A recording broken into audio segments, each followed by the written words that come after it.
Oh, I love this segment so much. Beside two reporters, Farhan Lalji, Ryan Rishaug, joining us from Edmonton after the game. Farhan, I got to start with you. I mean, I'm not saying Arturs Silovs is becoming a folk hero in Vancouver like Richard the King Brodeur or anything, but like 42 saves. No, he is. He is. Jay. Okay, good. Yes. Tell me more.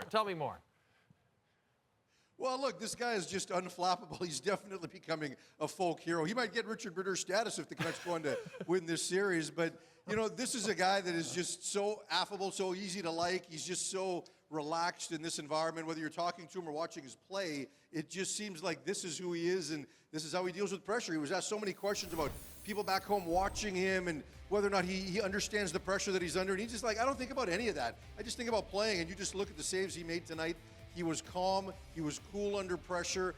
And when you look at how this team played in front of him in the third period, I know the shot count was pretty tilted, 22-3 for Edmonton in the third, but high-danger scoring chances were 1-1. I think the team also did a good job of keeping shots to the outside, preventing high-danger chances, preventing rebounds, just blocking shots. So it was a collective effort, but I think this group is starting to rally in front of the kid right now. They believe in him.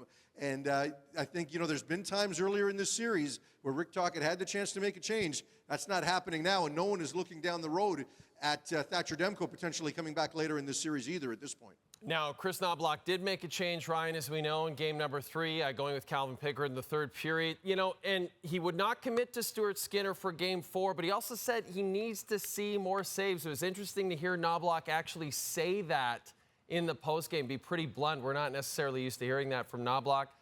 Is it just that Skinner's getting outplayed? Simple as that? Yes. I mean, he is. And I think, you know, when you're picking apart the goaltender, you need to be careful. You kind of go goal to goal and say, well, was that his fault or not? And there's lots of mistakes being made around Stuart Skinner.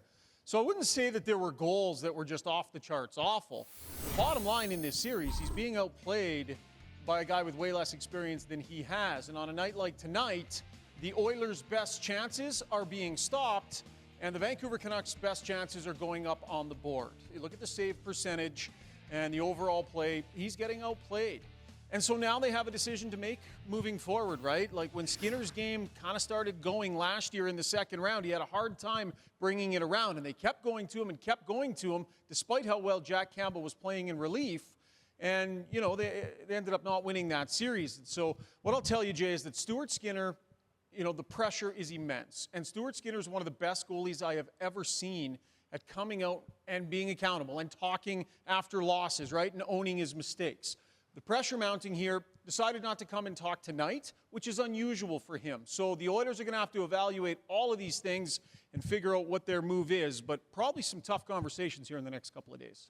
And then, Farhan, Brock Boeser, continuing to lead by example. It's amazing the journey this guy has been on as a Vancouver Canuck, isn't it? But boy, was he ever terrific in Game 3.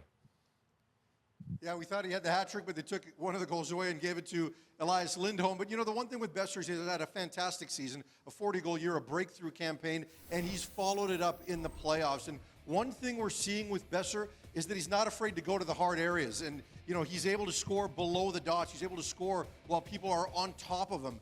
And he's able to pick his shots. I mean, this guy is a shooter, and shooters got to shoot, and he's doing that now, and he's doing it with a high level of confidence. And that line with JT Miller, they got that assignment again with Connor McDavid and Leon Draisaitl. I think they did a fairly good job, certainly a much better job than they did in Game 2. And this time, they didn't get to control those matchups. It was thrust upon them, but they were comfortable doing it. So Boeser, and then the Canuck power play, because I think one of the things coming into this series is we knew how good Edmonton's power play was.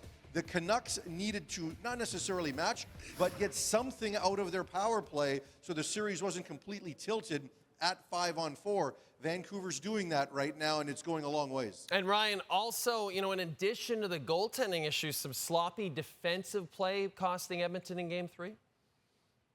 Oh, for sure. Like, when you make mistakes, you put yourself in the position where you might get goalied, because now you're chasing the game and pushing for offense. And there were some bad mistakes here for the Oilers in the early part of this game. You look at, you know, 2 of the first 3 goals. There's a bit of a misplay in the corner. McDavid goes chasing into a corner on a goal where guy gets left wide open in the high slot. Bang, it's in the net.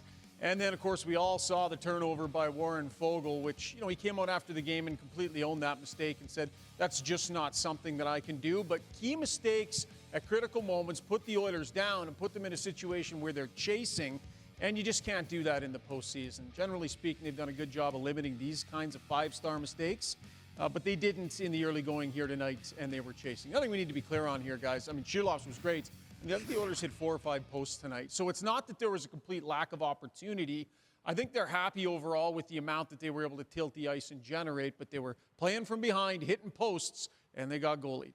Generally speaking, I thought you guys were both great, terrific in this segment. Game 4 Tuesday night back at Edmonton. This has been Beside Two Reporters.